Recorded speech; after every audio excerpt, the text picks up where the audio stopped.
আসসালামু আলাইকুম। আমরা অনেক সময় বলে থাকি যে আমার কোনো কিছু একটা করতে হবে। তো কোনো কিছু একটা করতে হবে, এটাকে ইংলিশে বলা হয় হ্যাভ টু। কোনো কিছু একটা করতে হবে, এটাকে ইংলিশে বলে হ্যাভ টু বা হ্যাজ টু।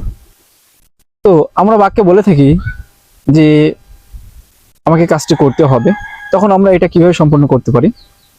প্রথমে আমাদের এটা স্ট্রাকচার জানতে হবে। সেই গঠনটা হচ্ছে সাবজেক্ট প্লাস হ্যাভ টু বা হ্যাজ টু। তারপরে মূল ভার্বের ভি1 ব্যবহার করতে হবে, তারপর বাকি অংশ বসাতে হবে। যেমন আমি যদি বলি যে আমাকে এখন কাজটি করতে হবে, আমাকে কাজটি করতে হবে, তখন আমরা ব্যবহার করতে পারি যে আই হ্যাভ টু।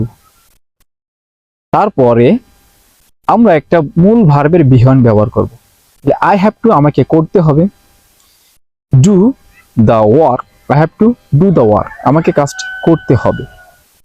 আমি যদি বলি যে আমাকে এখন খেলতে হবে, আই হ্যাভ টু প্লে নাও, আমাকে এখন খেলতে হবে। আমি যদি বলি যে আমাকে এখন ঘুমাইতে হবে, তাহলে আই হ্যাভ টু স্লিপ নাও।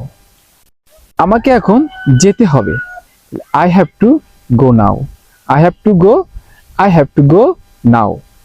তো এভাবে আমরা খেলতে হবে, যেতে হবে, আসতে হবে, করতে হবে, অর্থাৎ কোনো কিছু একটা এনিথিং, যে কোনো বাক্য যদি আমরা এভাবে সম্পন্ন করতে চাই, তাহলে আমাদের হ্যাভ টু ব্যবহার করতে হবে। হ্যাভ টু বা হ্যাজ টু। হ্যাভ টু কখন? যদি কর্তা ফার্স্ট পারসন হয়ে থাকে এবং প্লুরাল নাম্বার যদি হয়, তাহলে আমরা হ্যাভ টু ব্যবহার করব, এবং কর্তা যদি থার্ড পারসন সিঙ্গুলার নাম্বার হয়, তখন আমরা হ্যাজ টু শব্দটি ব্যবহার করব।